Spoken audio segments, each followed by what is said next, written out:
Hello, everybody, and welcome to Coffee with a Therapist this lovely Friday. I don't know if you can really tell, but it's a little ominous and cloudy outside my window, so I think it's going to rain here in Wichita. I hope the weather is lovely where you are. And I am talking about a question that was asked on my TikTok account. It was actually asked several times, and I just made a TikTok about it, so if you want to check that out, definitely do that. But I wanted to go into detail about what I meant when I was trying to explain to people how you connect the dots when it comes to knowing that you engage in behaviors that say, hey, I have likely had trauma, but you're not quite sure what that trauma is, and you've never really thought about it that way, probably haven't ever connected the dots to early childhood stuff or even looking at your family system and maybe the trauma that they have gone through and maybe how that was passed down to you as well.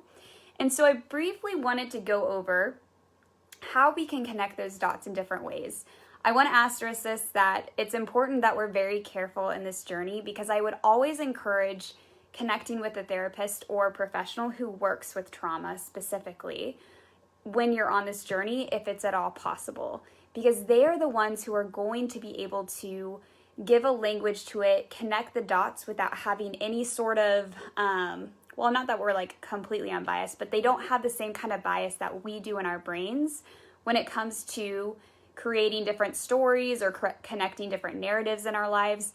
We naturally are going to have certain biases that may prevent us from doing that in a way that is completely clear or is necessarily helpful. So I'd always encourage you do this with a professional if at all possible. And when I go through this process and I'm kind of prepping people for this in my own therapy sessions, I like to talk about how we connect these dots because it is important for us to know that on an individual level and understand the brain science of it all. And this could be helpful for you even if you don't have access to a therapist. So this isn't me just saying, hey, go see a therapist.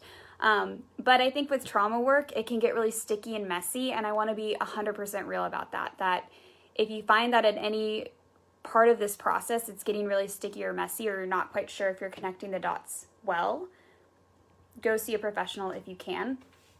There's also probably some good books out there about this. I was really trying to rack my brain if I had a specific one about connecting the dots from if we've had trauma to our current behaviors. I didn't really think of one that was specifically addressing this, but one of the books that I think would be helpful is It Didn't Start With You, because it talks about intergenerational trauma, which I think is a new concept for a lot of people. And that is the idea that we've had trauma passed down generation to generation. The stuff that doesn't get healed continues to go onward. And so sometimes people have this weird feeling of, why do I struggle with my mental health, or why do I have these trauma reactions or behaviors if I've never gone through a specific trauma? And sometimes it's because of the stuff that our previous generations have not worked through. And even the way that maybe they behaved in raising us or when they were around us, the unspoken rules of different life that we ended up taking on for ourselves, even though we didn't actually experience the trauma that created those unspoken rules, or the ways that people set boundaries or didn't set boundaries, the way they communicated or didn't communicate. Sometimes the trauma happened to them, and we just inherited that way of being from them because that's where we learned how to be, right? As kiddos, we absorb things from our family systems, and sometimes we don't always know why they are the way they are, but those unspoken rules become part of the way that we live. And so that's sometimes too why we have a hard time connecting the dots and saying, well, I don't know why I have a fear in this area, or I have this specific rule about relationships. Maybe not being able to connect it to a specific event, more so a way of being that your family system developed. So that's one thing, is that it could be trauma in your family system or intergenerational trauma that was passed down. The other thing that I see commonly too is that our culture doesn't really talk about or understand childhood trauma. And because of that, often what happens in childhood gets normalized, and it almost gets written off as like, okay, that's not really that big of a deal, or this happens to everybody. And the truth of the matter is it does matter, especially the way that it was encoded and when it was encoded or when it happened to somebody in their life, whether they had real or perceived trauma, if their brain, for whatever reason, had an event happen to them and that shifted the way that they viewed the world, or from that moment on they made rules about their lives, or they went on a diet, or they, created a belief about what they were supposed to look like or what they were supposed to be like, that could be trauma. And I think often people really overlook those things and write them off as like, oh, that happens to every kid, or, every kid gets bullied in this way, or, this happened to all these other people too. And sometimes things that happen to a group of people can be traumatic for one and not for everybody else. And it just depends on their context or where their brain was at too. So even in a sibling system, so I am the youngest of 4. And just to share a funny family story, when my parents got divorced, I was 4 years old and I didn't know what divorce meant. And so when my mom broke the news, everybody around me was crying and I was looking around like, what's going on? Why is everybody crying? And immediately it cut the tension and everybody laughed. And then they looked at me and they were like, oh, like Jenny doesn't know what that word means. And so they explained it to me. And then immediately I cried because, that is a sad family event. But I still have that distinct memory because, again, our little kiddo brains, depending on where we were at in development, we are going to understand certain things in different ways, certain languages, certain words. And even with that, a 4-year-old internalizes things a lot more than a 16-year-old would. And that has to do with our brain development. And if our prefrontal cortex has developed what we call theory of mind, empathy, critical thinking, all of those very important functions that, again, as kiddos, we don't have that capacity. And so what might be traumatic to a 4-year-old or internalized very different would be a totally different story to a 16-year-old. And so even events that happen in family systems, people can write off and say, well, that happened to everybody in my family system. But it's like, it matters where you were at developmentally. It matters what social support you had. It matters what secondary resiliency factors and support you had. And so these are all things to consider when looking back on our childhood trauma that, again, often gets written off by people. So I guess it gets a little difficult. I wish I had more of a specific questionnaire or an inventory people could take.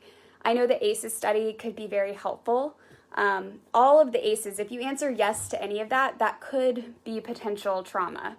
They're definitely traumatic events, and that's something to explore as well. And if I do find a good inventory, I will definitely put the link under here. But mostly, I think the important part is to remember that there's trauma that we can inherit from family members that we don't even know about. And even epigenetically, we can inherit certain features based on traumas that happened to previous relatives, or even happened to our mom while she was pregnant, or happened to us really little before we could even encode memories. Actually, the brain, what happens from 0 to 2 is extra important because that's when the brain develops and grows the most. So if something happened or didn't happen during that critical period of time, that could also be something that really determines a person's mental health or the ways that they are in the world.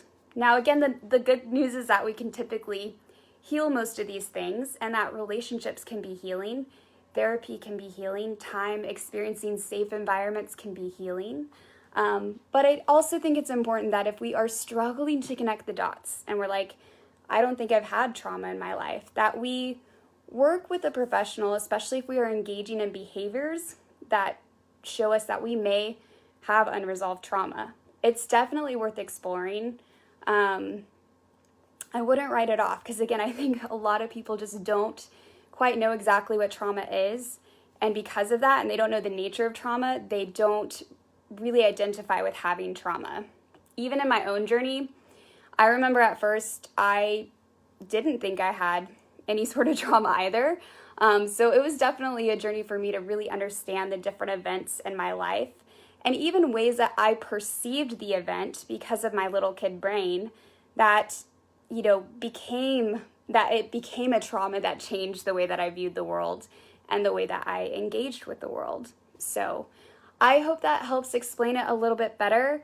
Definitely don't feel alone if you are struggling with this, because again, I had so many questions of people saying, I engage in these behaviors, but I don't recognize the trauma in my life. And so there's so many people that struggle with this. And again, I'd encourage going to a professional, or if you are able to kind of look back on your life and uncover maybe some events or beliefs or pivotal time periods that things shifted for you, I would encourage you to do that work, because it's totally worth doing. It's totally worth rewriting those stories so we can live a calm, healthy, happy life. And just giving you a lot of grace and support during this journey, because I know that it can be a tough one. All right, y'all. I hope you have a wonderful weekend. Thank you for joining me, and I will chat with you on Monday.